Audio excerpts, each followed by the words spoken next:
நான் தான் உங்கள் ஜிகே பேசுகிறேன். ஆல்ரெடி நம்ம ஃப்ரிட்ஜில் இன்குபேட்டர் பண்ண பார்ட் 1 போட்டிருந்தோம்.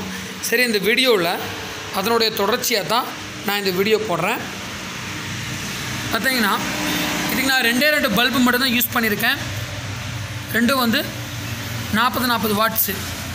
இப்போ நான் பண்ண அந்த எக்கு டர்னரில் நான் கொஞ்சம் ஃப்ரிட்ஜில் வந்து இடம் கொஞ்சம் கம்மியாக இருக்கிறதுனால ஒரு ட்ரேயில் 21 முட்டை வைக்க முடியும். சரிங்களா? ஒரு ட்ரேயில் வந்து 21 முட்டை வைக்க முடியும். நான் எப்படி கனெக்ட் பண்ணிக்கிறேன்னு பாருங்கள். இந்த 2 மோட்டாரையும் வந்து நான் பேரலாக கனெக்ட் பண்ணிட்டேன். இப்போ நம்ம 2 தட்டு மட்டும்தான் வச்சுருக்கோம். மறுபடியும் இதை வந்து இன்னும் 2 கூட நம்ம எக்ஸ்டெண்ட் பண்ண முடியும். இங்கே ஃப்ரீசரை வந்து கட் பண்ணோம்னா இன்னும் 2 வைக்க முடியும். அப்படி இல்லைனாலும் கூட இந்த சப்போர்ட்டில் வந்து நம்ம இன்னொரு ட்ரே கூட தாராளமாக வைக்கலாம்.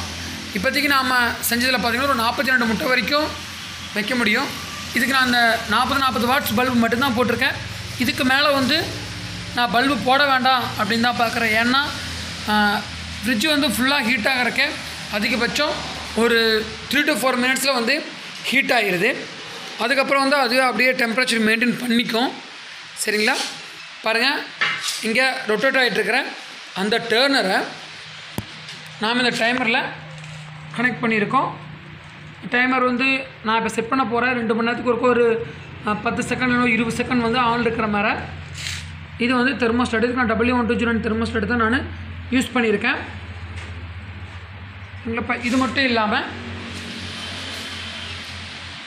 நம்ம கீழே அடியில் வந்து 2 ஃபேன் கொடுத்துருக்கோம். சரிங்களா? அதாவது வெளியில் இருக்கிற ஏர் வந்து உள்ளே வர்ற மாதிரி கனெக்ட் பண்ணுறதுக்காக நாம் அங்கே ஃபேன் கொடுத்துருக்கோம். அப்புறம் ஹீட்டான காற்று வந்து வெளியில் போகிறதுக்காக இங்கே நம்ம ஒரு ஃபேன் செட் பண்ண போகிறோம். சரிங்களா? இவ்வளோ தான் செட்டப்பு. இந்த வீடியோ உங்களுக்கு பிடிச்சிருந்தா லைக் பண்ணுங்கள், கமெண்ட் பண்ணுங்கள், ஷேர் பண்ணுங்கள். இதை பற்றின டவுட் ஏதாவது உங்களுக்கு இருந்துச்சுன்னு சொன்னால் கமெண்ட்டில் கேளுங்க. நன்றி.